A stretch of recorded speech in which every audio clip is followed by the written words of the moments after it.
Hi, friends. Welcome to the Astro Bloom podcast. My name is Vanya Banks. I'm your host, spiritual astrologer, and healing guide.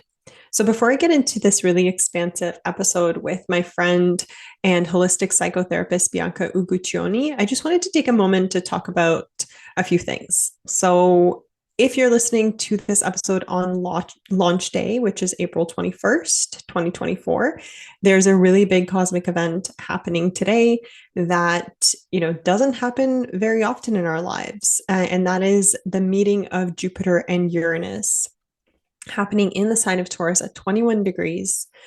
Now, this, depending on your time zone, it's happening either in the late evening of April 20th or in the early hours of April 21st.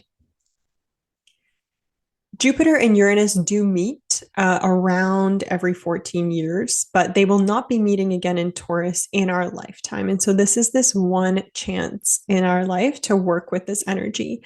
The last time that Jupiter and Uranus did meet, they met in the previous sign of Aries, in the first degree of Aries on June 8th, 2010. And so this started this 14-year cycle of expansion and growth and unlearning of,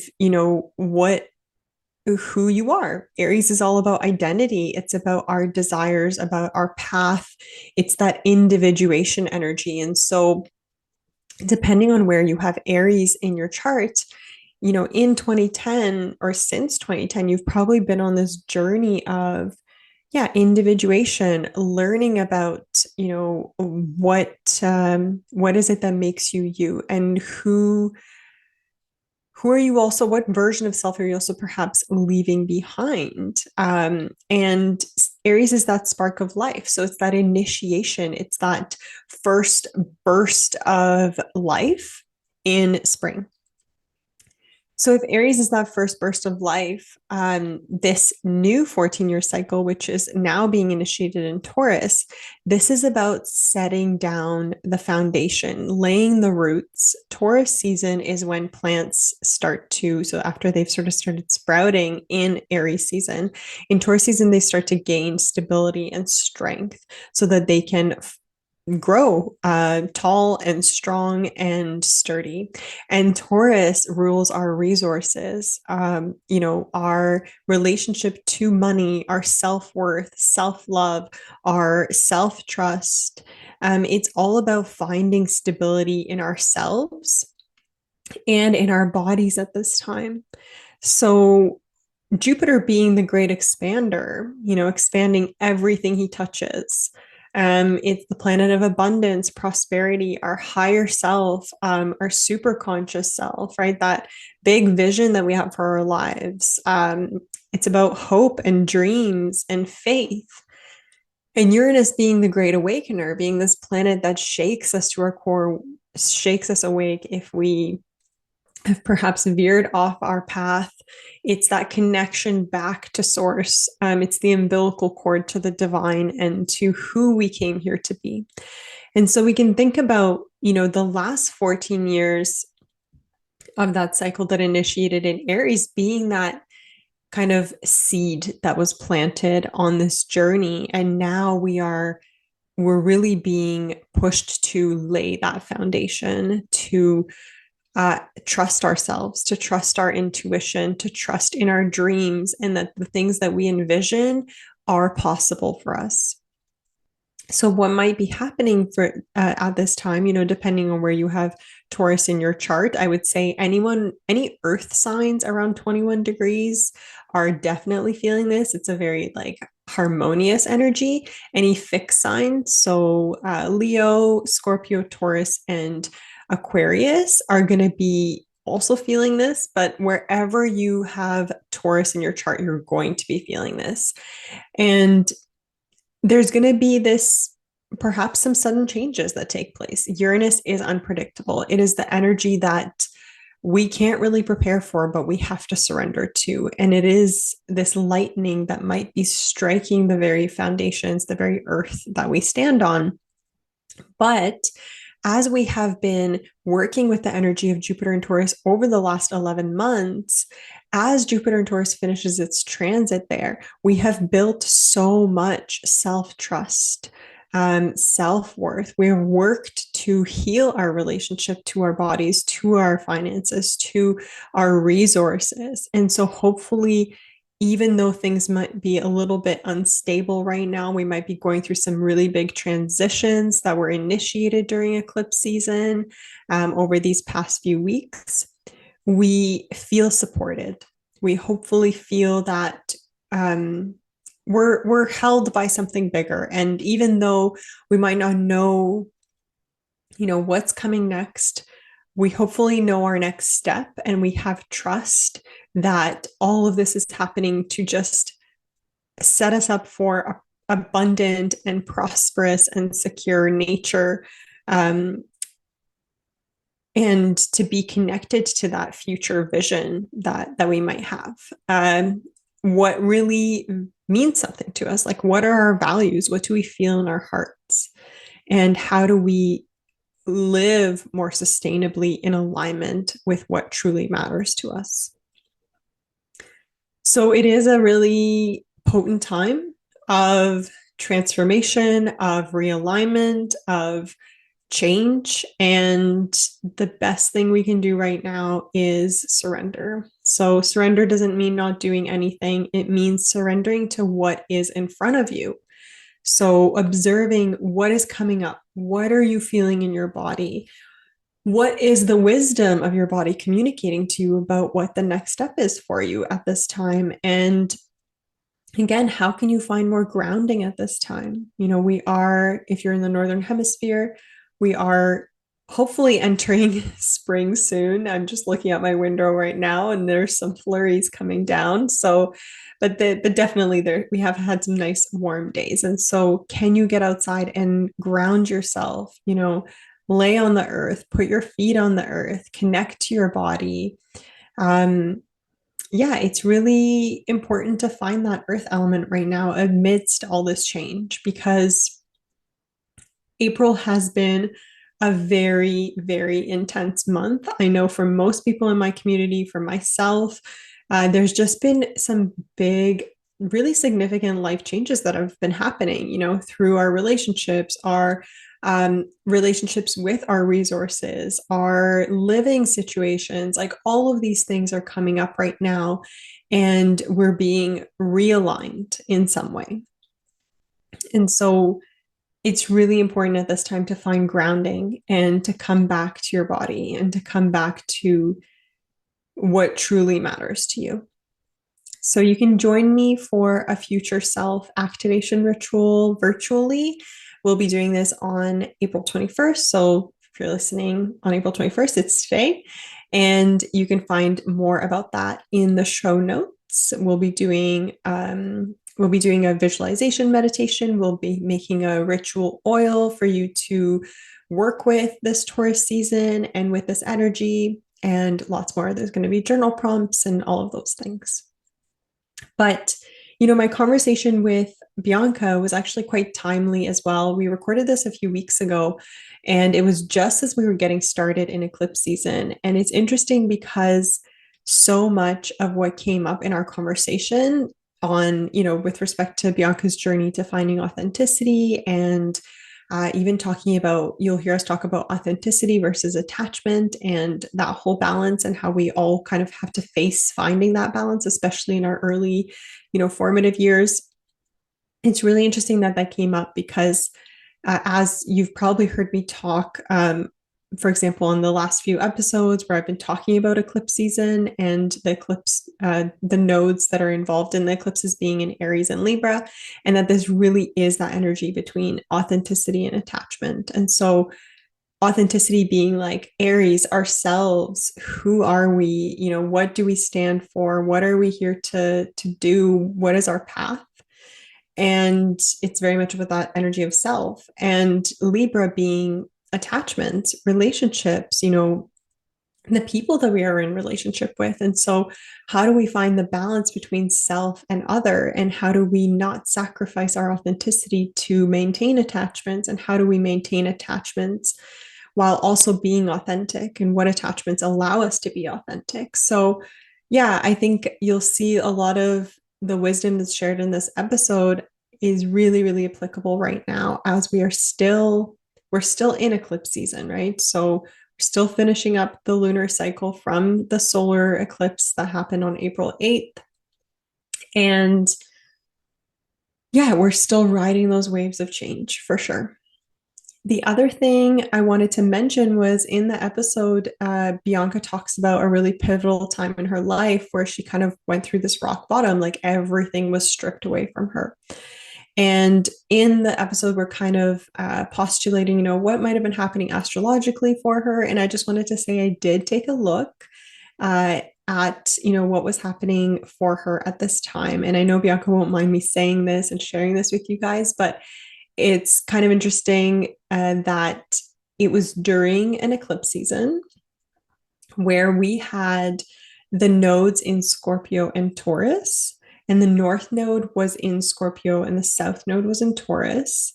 And this was exactly on her ascendant and descendant. So, first house, seventh house, affecting the rising sign, identity.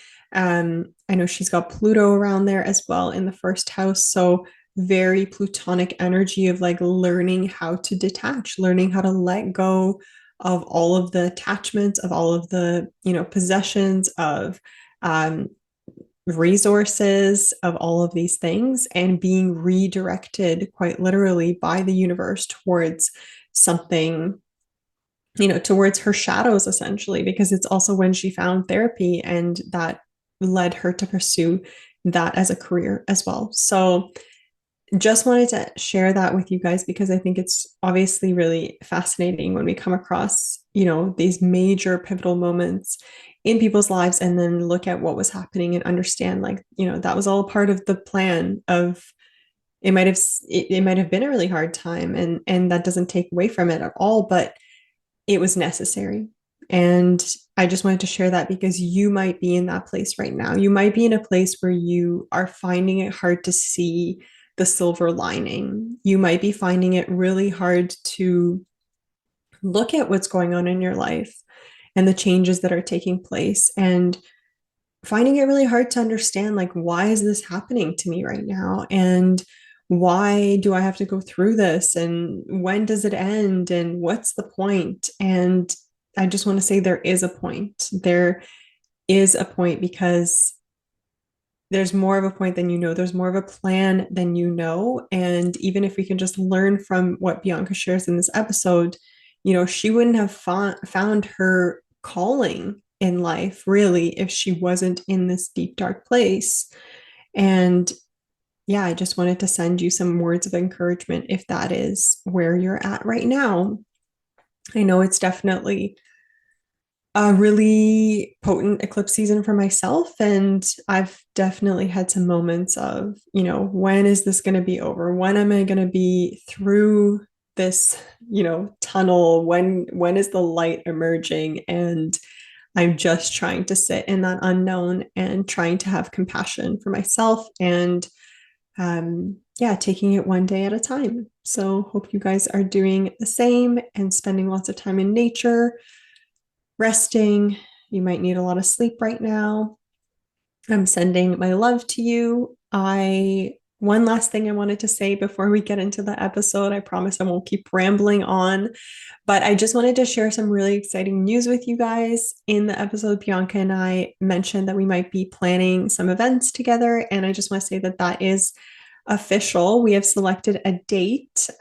So we are going to be doing an inner child summer day retreat. It's going to be a full day of nature immersion. So things like swimming in a natural spring fed pond, doing like a water meditation. We'll be doing forest bathing, hiking. We'll be obviously moving. So we'll be doing some yoga, some movement to really connect with our inner child through the elements. There will be a fire as well, some ecstatic dance.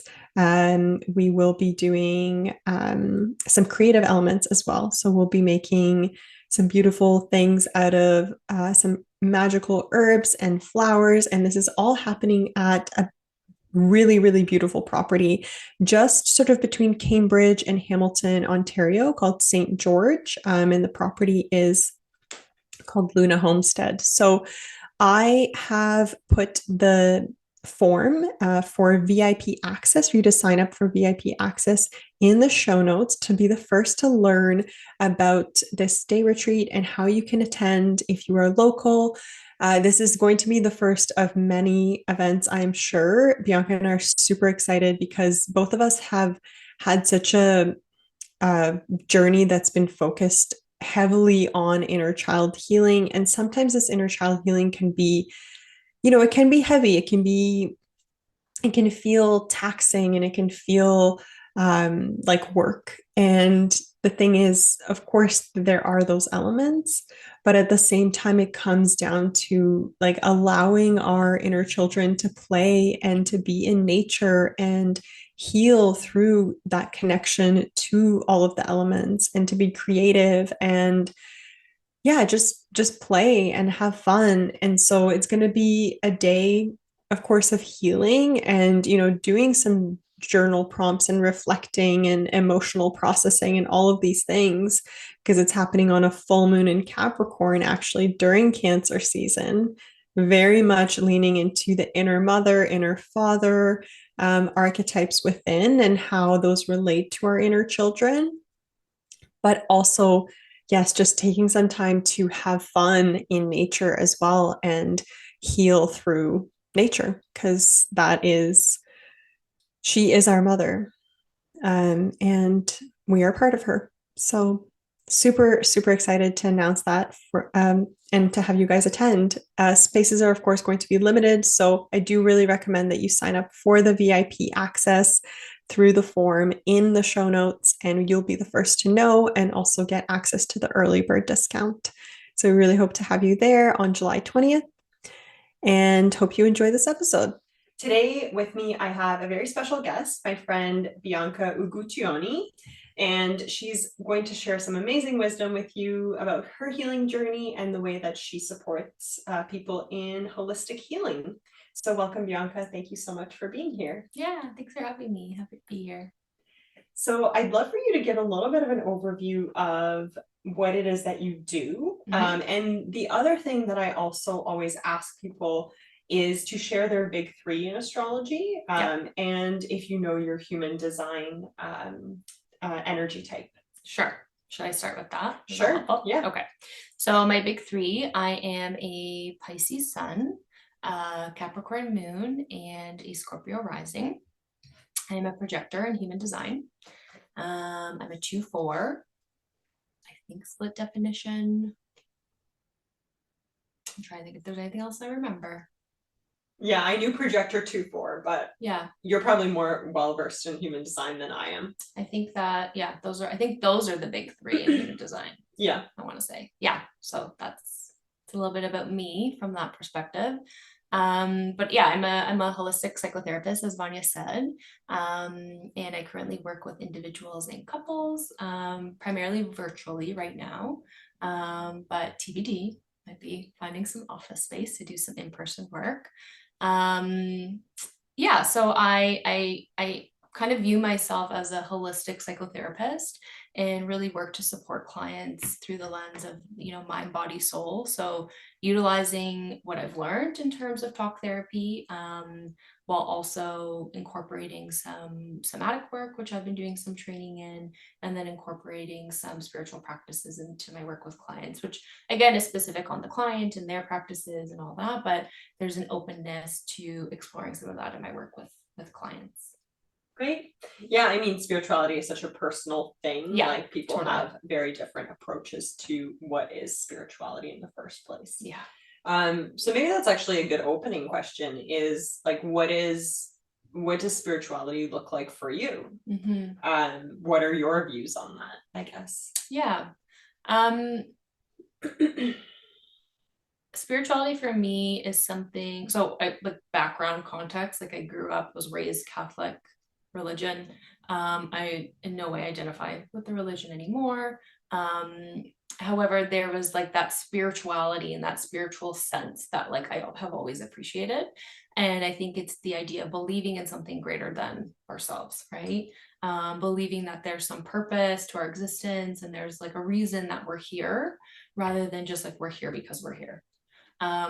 So my spiritual evolution, I guess, stems from that, although like I didn't really connect with a large part of the religion, but definitely stemmed from that. And I think exists in that place as it did then to today, where it's just believing in something beyond myself, and believing that there's reason behind the things that I do, and that my soul was brought into this world for a very specific purpose. There's a soul contract that like I've been assigned, and this is what I'm here to do, and to fulfill those contracts and that evolution and growth of my soul over many lives. And so I do believe that we like come back to earth many times, until we kind of have integrated and learned the lessons that we are here to learn, and then kind of going back after that point back to eventually through some sort of evolution to source, which is, I sense this like creator, God. I don't really know that I have a definition of it, but just feels like it's like more energetic, I think, than anything. Yeah, and kind of united to all things, right? United to plants, animals, the stars, other people, this planet, like everything is just a part of me and I'm a part of it. Yeah, so I feel like that's where my thoughts and feelings are around spirituality. It's really, honestly, I really connect to nature. Like nature is like such a huge part of my spirituality and spiritual practices and like connection to that source that I kind of mentioned. Yeah. I would say like my own experience has very much mirrored that, in the sense that I think the answer that you gave is very Piscean in nature, Pisces being the last sign of the zodiac, and the fact that it's this energy that's always kind of yearning to go back to source, right? And also understands deeply that everything is connected and that source lives within all of us, and not just us humans, but yes, like animals and plants and the earth and all of the things, right? So yeah, I think I love that approach, because it's very much my own viewpoint on spirituality. And I think initially when we kind of go through a spiritual awakening, we tend to live in those higher chakras, right? Like we tend to kind of think about like, oh, universe, source, like up there somewhere. And I think the more you kind of move through the spiritual path, you really come back down to earth, and you realize that like your physical vessel, which is made of the same substance as earth, as plants, as animals, is like source, right? Like it is made of the same substance. And so I'm always reflecting on that polarity, just as a Virgo sun, Pisces moon too. Like, how can we bring spirituality down to earth? So one of the things I guess I wanted to ask you about is like, how do you do that in your daily life? Like what does that look like for you in terms of like bringing spirituality into your daily life? Yeah, that's a good question. And I just want to add quickly too, like, and what you're saying, like the grounding of that, like that greater power, like that big picture, to, I think, a place that has evolved in my spirituality and identity is that like the divinity lives within me also, right? It's like, I think sometimes it's easy to look for this thing that's beyond us, but to recognize we're also that thing. Which I think is really, I don't know, I feel like that's been like a pretty profound shift. For sure. And feels more integrated and like embodied, which has been really nice. That was a side note. I just thought I'd add that. No, that makes sense. Yeah. And your other question that you asked me was spiritual practices. Yeah. So, I mean, honestly, I think everything can be spiritual. It's just a matter of like doing it with intention and being in alignment with like what it is that I want to do that is bringing in that spirituality or like that divinity or that experience. So like going for a walk for me is a spiritual practice, because I'm attending to my surroundings and looking at the beauty and like really just trying to be, it's mindfulness essentially when you think about it, which is really connecting me to that source within myself and in this moment, and like having this it's almost like this divine union with everything that's around me, which to me is very spiritual. I do a lot of like I have a pretty solid meditation practice, so that is something that I do as a spiritual practice. I try and engage in some like rituals when, you know, full moons or new moons, or different, you know, astrological events that are happening that I feel called to do some sort of ritual again, which is really just like creating intentional time or space. It doesn't have to be anything like fancy or like, oh, I have to have all these tools to do this thing. Yeah. Like it could literally just be like journaling and then like, you know, having some sort of release or like burning that or just like fire gazing or sitting in a bath and just like in a meditative state, like something like that could be a ritual in itself. And then I think through a lot of like the somatic work and embodiment work I've been doing lately, I've been feeling that is becoming a spiritual practice. And I think again, because there's just this intentionality and purpose and desire to like better myself with the idea of like bettering everything around me. Right. So it's like it's for me, but it's also for like the greater good of our planet and our universe and everything that is a part of me.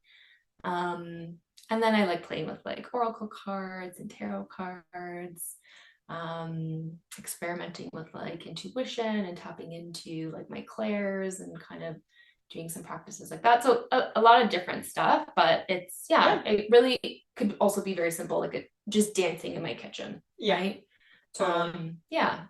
I feel like it also, because you have a south node in Virgo and north node in Pisces, and those are my sun and moon, and so I feel like we speak the same language because those two energies very much do have to do, like Pisces is like spirituality, it is like faith, it's more of that energetic, more of that mysticism energy, more of the unseen realm, whereas Virgo is more of like the practical, it's more of the grounded approach. It's more like, what are we actually doing in the physical to align to the mystical, to align to the spiritual. And I feel like that's it like what you're describing is very much the balance of those two. It's like bringing your spirituality into your daily rituals, and also understanding that like you don't need anything specific to make something a ritual. All you need is already within you, like you're already made up of all of the elements. Yes, you can, it's nice to have like a nice altar and bring all the little tools and whatever, like I know I definitely like to do that, but you also don't need that. Totally. And it is like it's nice and I love it, and I love like being creative in that space with some of those tools, and also it doesn't have to be that way also, like my spirituality is not conducive to having those things, like I can access my spirituality anytime, anywhere. Right. So, exactly.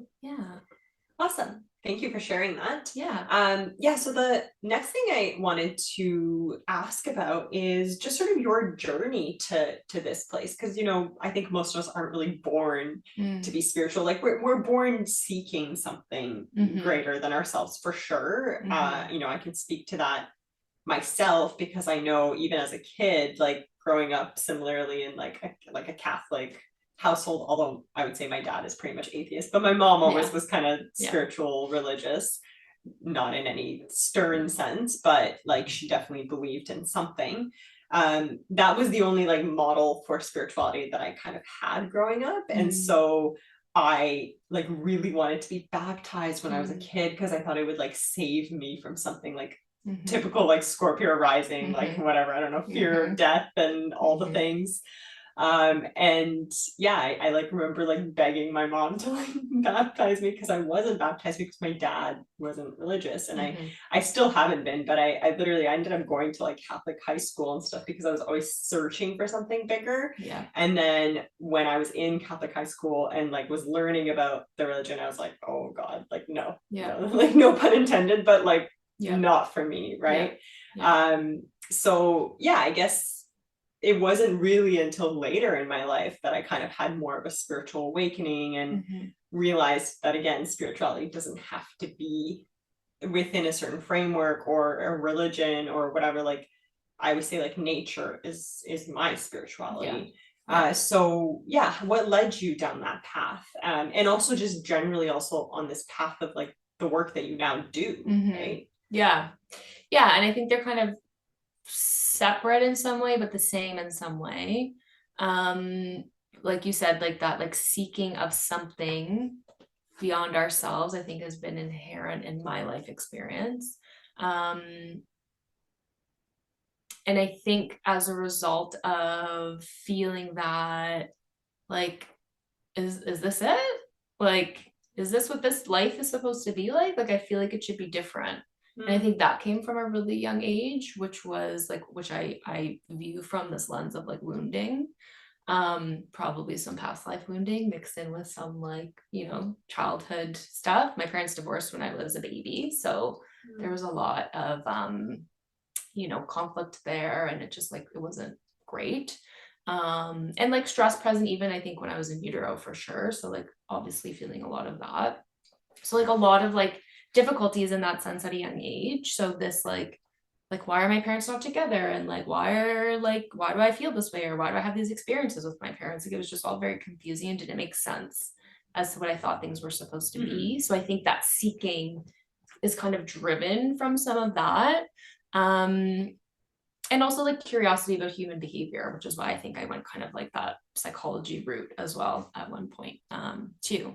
um and so my like spiritual evolution really came from, yes, being like, this is religion, this is what you learn.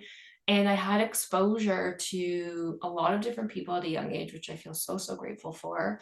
I had a babysitter who, like, I was at babysitters, I like lived at babysitters basically because my mom worked a lot, and then I was at my dad's every other weekend. And this was like pre my stepdad time. And I had a babysitter who was Hindu, and I used to stay at her house. Like I'd sleep over there, and I was there all the time. And so I started to engage with like their life and like what they do. And they would pray every morning, and you know, they would do their fasting during certain times or have certain celebrations at certain times. And so I became really like oriented and ingrained with like some of their religious practices. I would go up in the morning to the prayer room and pray. I would engage in like different practices that they would engage with, that I would engage with them. So it was really cool to have that experience at such a young age. I was like maybe like 5 or 6. So, and something outside of like what my family context is. So that was definitely something that was really interesting. And then I think also felt really called to explore other religions. Like I've done deep dives on like Buddhism and Islam and like other things, and like took some religion courses, and because it was always like that something, like there's something there. Yeah. Now I don't associate with a like a institutional practice of religion, and my spirituality is not labeled in any sense in that way. Like if anything, I would say align with like paganism more than anything, but like I still wouldn't say necessarily that I'm a pagan, and that I adhere to that. So I think that's like one part of, in terms of this, the spiritual process has just always been so interesting to me, and just comes from such a place of curiosity for like, like things could be better, right? Like things could be different. And so that was kind of that part. And then obviously, you know, some of my own personal experiences kind of led me to pursue work as a psychotherapist. And I actually like went to school for business. I worked in marketing and sales for years, and then I ended up in an abusive relationship, and it was pretty horrible. And I ended up seeking my own therapy at the end of that relationship, and going from a place of like rock bottom and like nothing's going to get better, like this is like the deepest darkest place, to being held, to being supported, to being cared for by these people who like I'm sitting in a room with and just met, and I'd never been in therapy before. And it was just such a beautiful experience and felt so fulfilling. And that's when I said, this is what I'm meant to do. Like I'm meant to support other people. I don't want to be doing what I'm doing anymore. And so I quit my job, and I ended up going back to school. And then a bazillion years later, and here I am. And now I have multiple degrees, more than I need, but we're here. Yeah. So I mean, they're one of the same, but they're also like kind of different trajectories in some way as well. Yeah, thank you for sharing that. I guess I'm curious around, what do you think kind of led you to seeking therapy during that like dark period of your life? Like, was there like one specific memory that you think of? Was it like a ping that you had that was just like, this is what I need? Or Yeah, I Oh. remember I emailed my mom because I also at that point was just let go from my job. So I worked at Mm. in nightclubs, which is a whole other time of my life. I worked at nightclubs and I got let go, and amongst of like a bunch of people that got let go at this time, they were like cleaning house. And that was like my livelihood. Like that's like how I made my money. And like my rent was expensive, my relationship just blew up. He also didn't pay for anything. So it was like a whole thing. There was just a lot of pressure at that time. And then eventually I was like, I need to end this relationship, but I didn't know how. And so it was no, we broke up in February and it was November prior where we had a huge incident and he left. And I literally sat in my house by myself and I was like, this can't go on. Like, I might die, or like something really bad is going to happen. Like, this just isn't feasible. Mm. But I also had no money at that time. So I emailed my mom and asked her if she would help me pay for therapy because that's the only thing that I really knew, like what was going to help me. Yeah. I had no idea. I even went to my doctor because I was like, I don't know where to go. I don't know what to do. Anyways, so long story short, emailed my mom, just like high level. I didn't get into it, but just said like, I need help, like I'm struggling, and went to the doctor and ended up getting names, and it's kind of like how it went. But it was just this like almost like observing my life as an outsider, like, woof, like this isn't gonna be sustainable. Like this isn't gonna be good. Like you need to do something about it. Yeah. So yeah, I'd say it definitely was a ping. It was like almost like a foretelling of like what the future would hold if I didn't Yeah, for sure. do this thing for myself. Yeah. As someone who does, we've done a mentorship in astrology. I don't think we went back to that period in your life, but have you ever I don't think we looked at kind of what was happening astrologically at that time for you? Because I wonder what energies were at play. It's like kind of around the time of my Saturn return, but not really. Because Saturn returns like usually what, 20? It can be anywhere, like some people have it as early as like 25. So but it could be like, yeah, it could be from like 25 to like 30. Usually it's like 27 to 30. I thought it was older. That's why I thought it never was my Saturn return, but I was like 20, I was 25 at that time. So I don't know, we'd have to look back up my chart, but yeah. Yeah, like my whole life exploded, literally. Like everything got cleansed for me. Ex-boyfriend, friends, nightclub, like everything that wasn't serving me went out with the bathwater. Like it was just like, and not because I did it. Like literally the universe was like, obviously I made some decisions that allowed for that, but it just like, yeah, it all just like went into momentum and it was everything.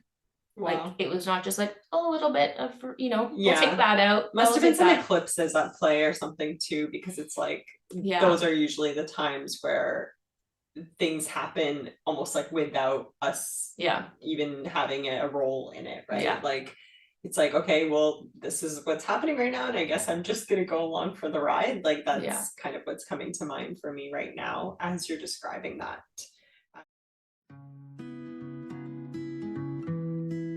Are you interested in unlocking the full expression of your authentic self through plants and planets? Go to astrobloom.ca and use the code ASTROBLOOMPOD to save 10% off of your astrology reading.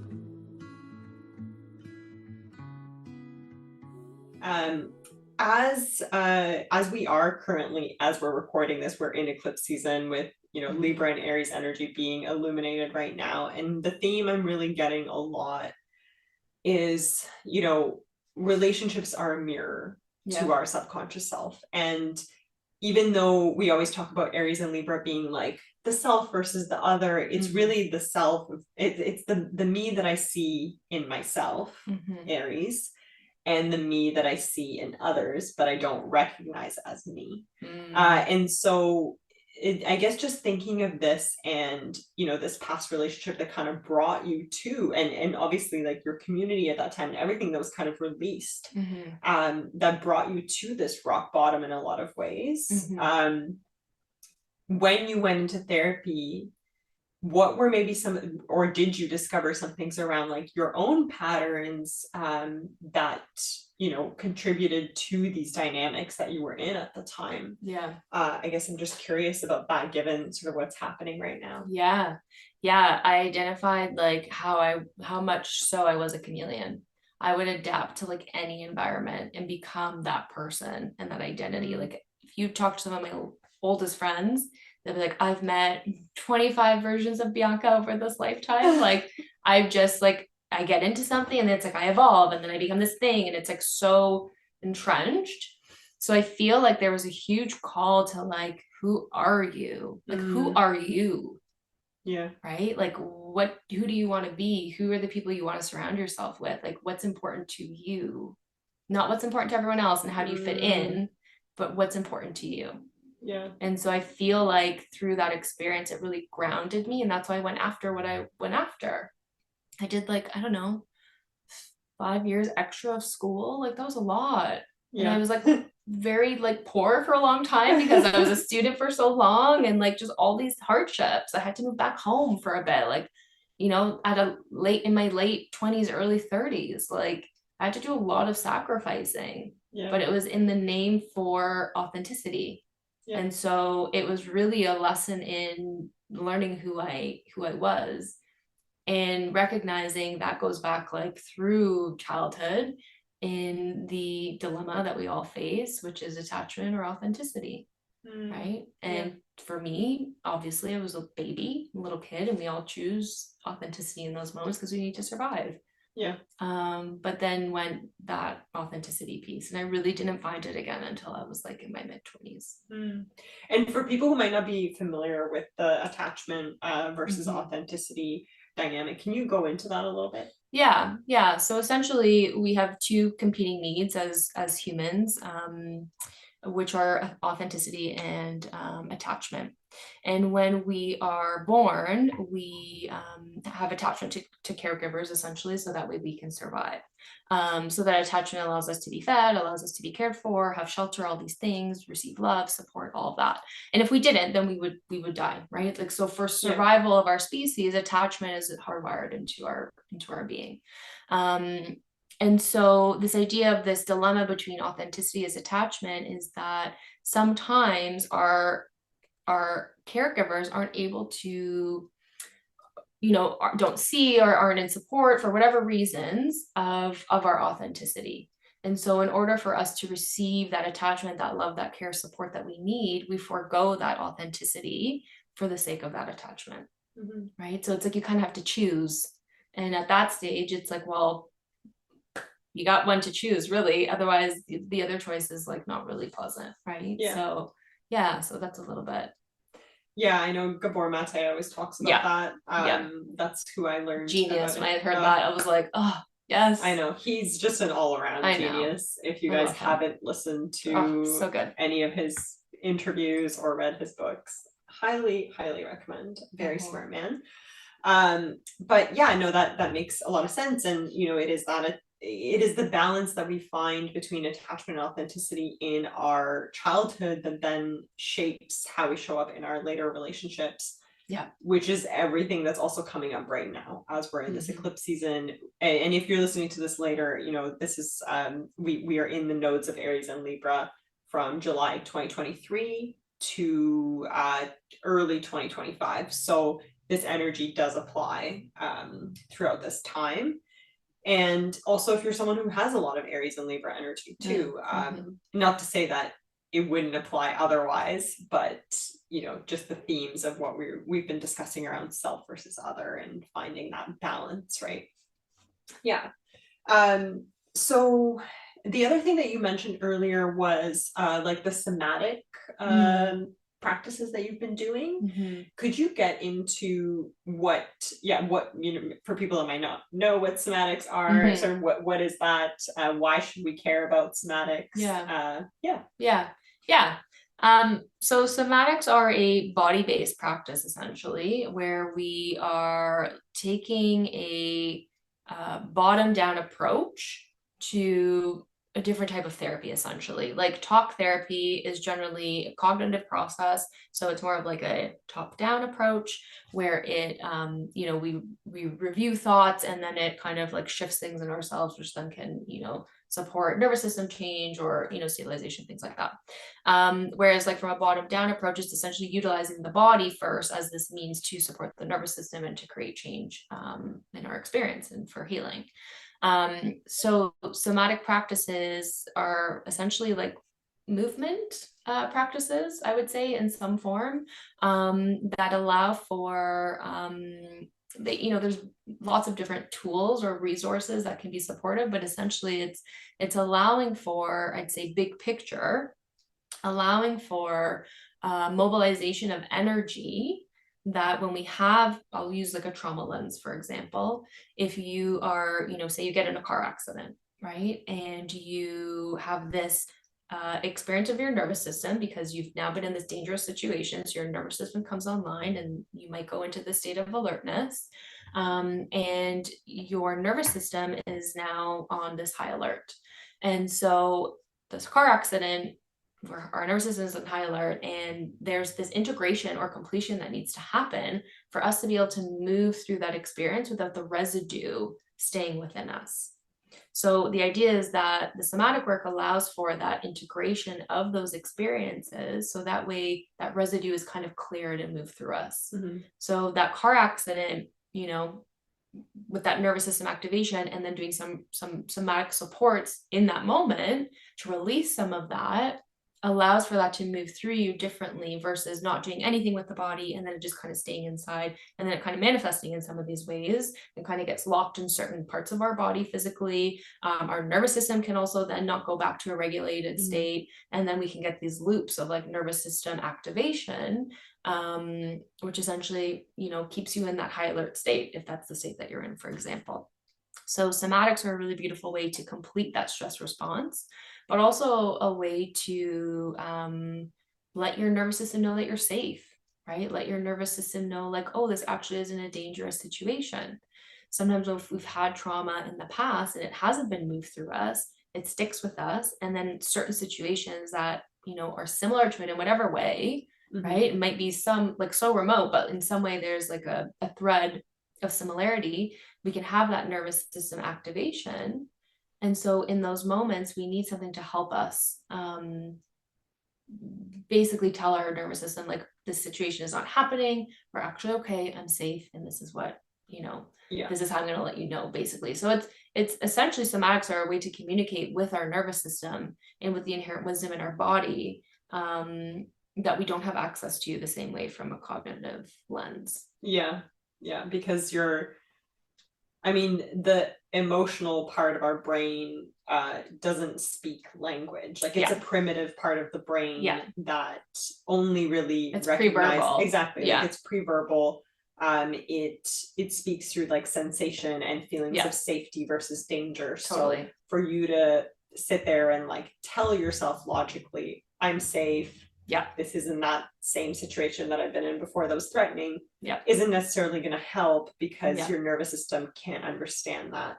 So it still perceives the threat. Exactly. So it's somatic work allows for a language, a common language to speak to the nervous system. Right? Yeah. And so what would happen if we didn't allow for this completion, right? Why do we not want to be upregulated or downregulated in our nervous system? That's a good question. Essentially it can lead to things like just like exhaustion.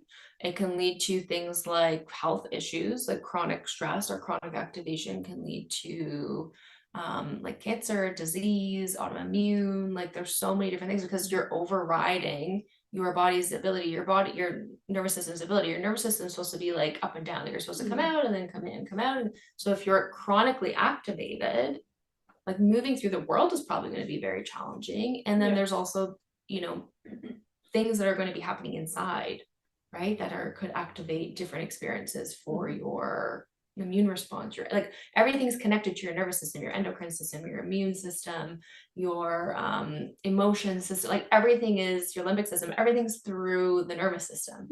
Right. So it really connects to so many different parts of our experience in our bodies. Yeah.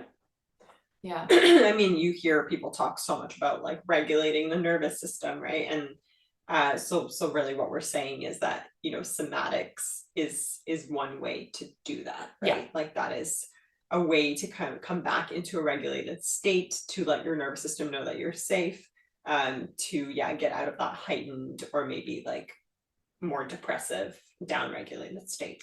And also it's important to know, like, just going back to your question about like what happens if we stay in this chronically activated state, or like hypo state, which is more of like a shutdown depressive state, is that we have a hard time dealing with difficult things when they happen, because we're already in that like most activated state. Yeah.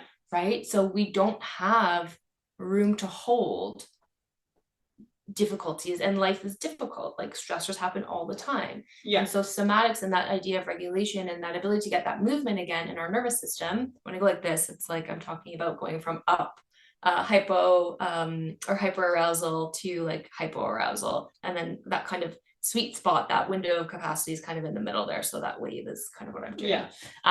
For those who are like, people often get stuck like in the high or in the low, or they kind of ricochet between the two. Yeah. And if you're listening to the audio, Bianca was just kind of demonstrating a wave with her hand. Yes.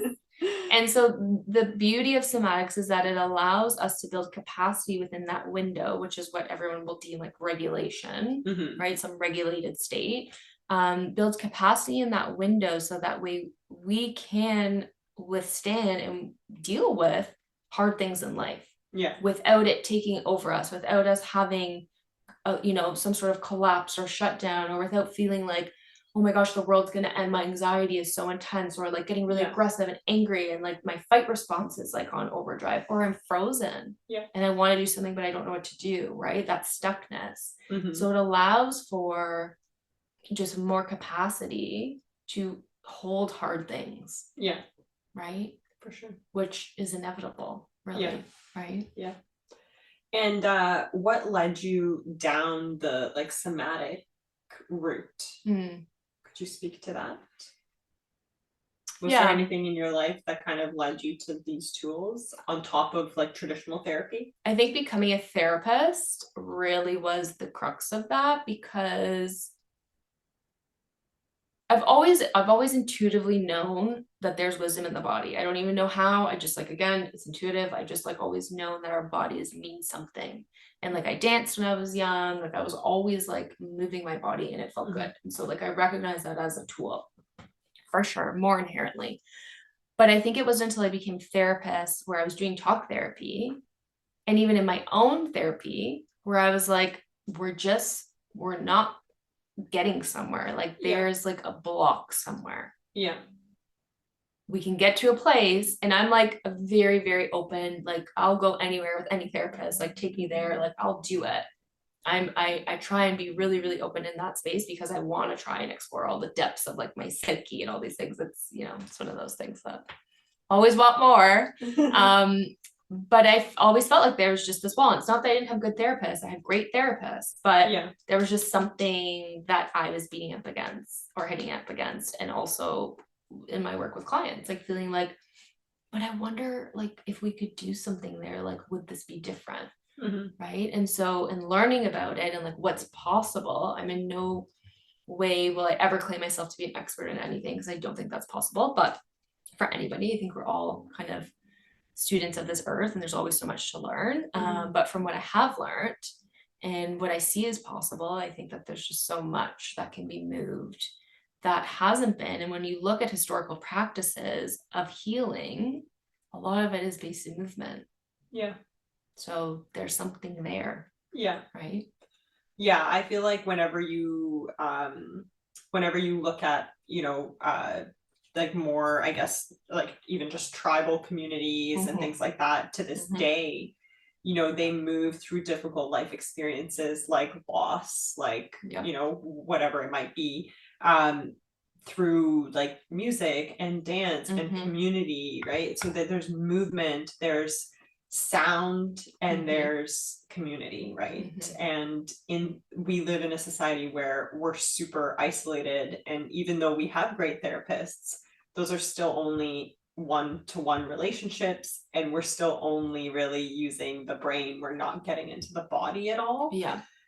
And I think there's only so much we can logically process through our heads, right? Totally. And through like brain-based modalities. I mean, even in my own work, obviously astrology, I do think it's a right and a left brain modality, but it's still like a brain modality. It's still a language, it's still talking. And yes, you can do rituals and stuff like that to bring it into the body through yoga, through the correspondences, you know, in things like yoga or even acupuncture and whatnot. But there has to be a bridge to the wisdom of the body as well. No, makes sense.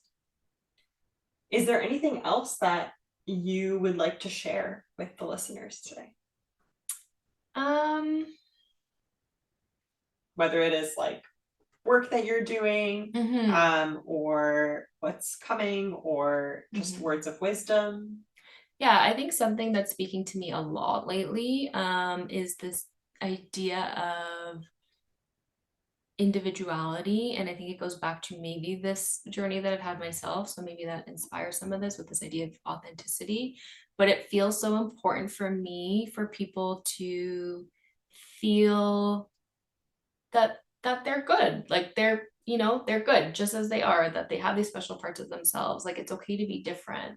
It's okay to not fit in. And I think that, you know, as a society and as a culture, there's like this homogeneity that has been created of like, this is what you need to look like. And like, this is the kind of like success you need to have. And like, this is what you need to have these things. And like, it's just created this culture of like sameness. And I think that we're really losing out on the beauty of our humanity by trying so hard to be the same.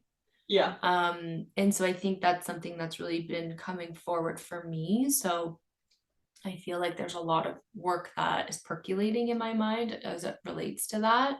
And like, what does that mean to like be in that expression of self and, you know, be and understand what that authentic self is, and how do you go out into the world, and then how do you navigate that in a world that wants you to be like everybody else, right? For sure. Like that's in itself is a huge feat. So I'm working on like in my own work with clients, I'm always thinking about that, but I'm also working on, you know, looking at maybe like a coaching program or something to explore some of that in the future. It's kind of partially in the works, but yeah, it feels important to me to spread that message and to hold space for people to know that they are enough just the way they are.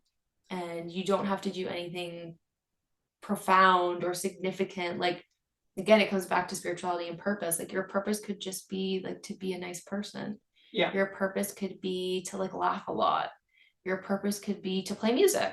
Like, it could be so many different things, but it's just recognizing that whatever it is your thing.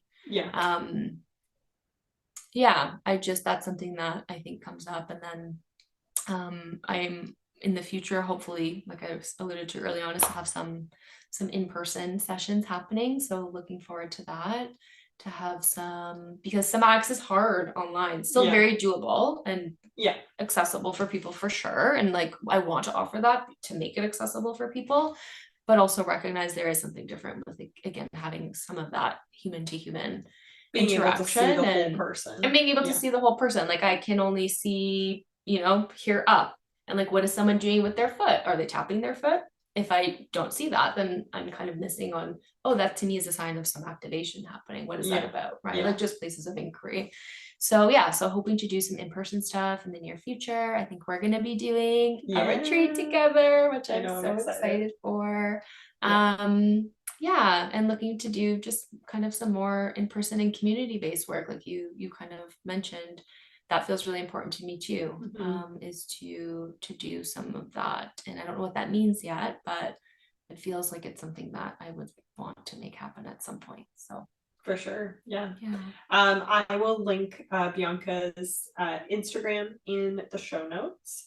And is that the best way that people can find you? Yeah, I Yeah. can also, I have a website that's TBD, it's coming. It should be arriving soon, I think. Yeah.